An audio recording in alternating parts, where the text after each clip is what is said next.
সকালে রান্না হয়ে গেছে, ভাত। এই ওটা কি হচ্ছে?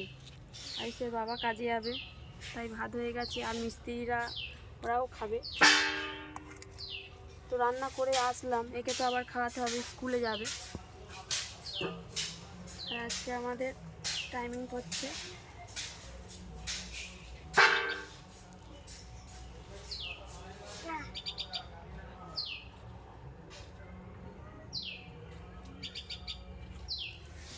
8 জন হওয়ার কথা, তো 5 জন এসছে, আর একজন আসবে একটু পরে।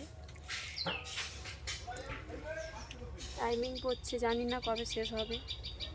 তো খুব কষ্ট হচ্ছে, বাড়ির কাজ হলে তো কষ্ট হয়। আর অন্য ঘরে আছি, হ্যাঁ অন্য ঘরে আছি। এই বর্ষা চলে আসবে, আবার কবে কমপ্লিট হবে জানি না।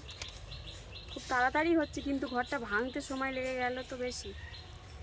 পুরানো ঘর, চওড়া দেওয়াল ছিল। তো ফের রান্না করতে হবে, একবার হয়ে গেছে সকালে, ফের দুপুরে রান্না হবে। একে স্কুলে পাঠাতে হবে, ওই জন্যে আমি চলে এসেছি খাওয়াতে। হ্যাঁ কি তো চ বাথরুমে চ।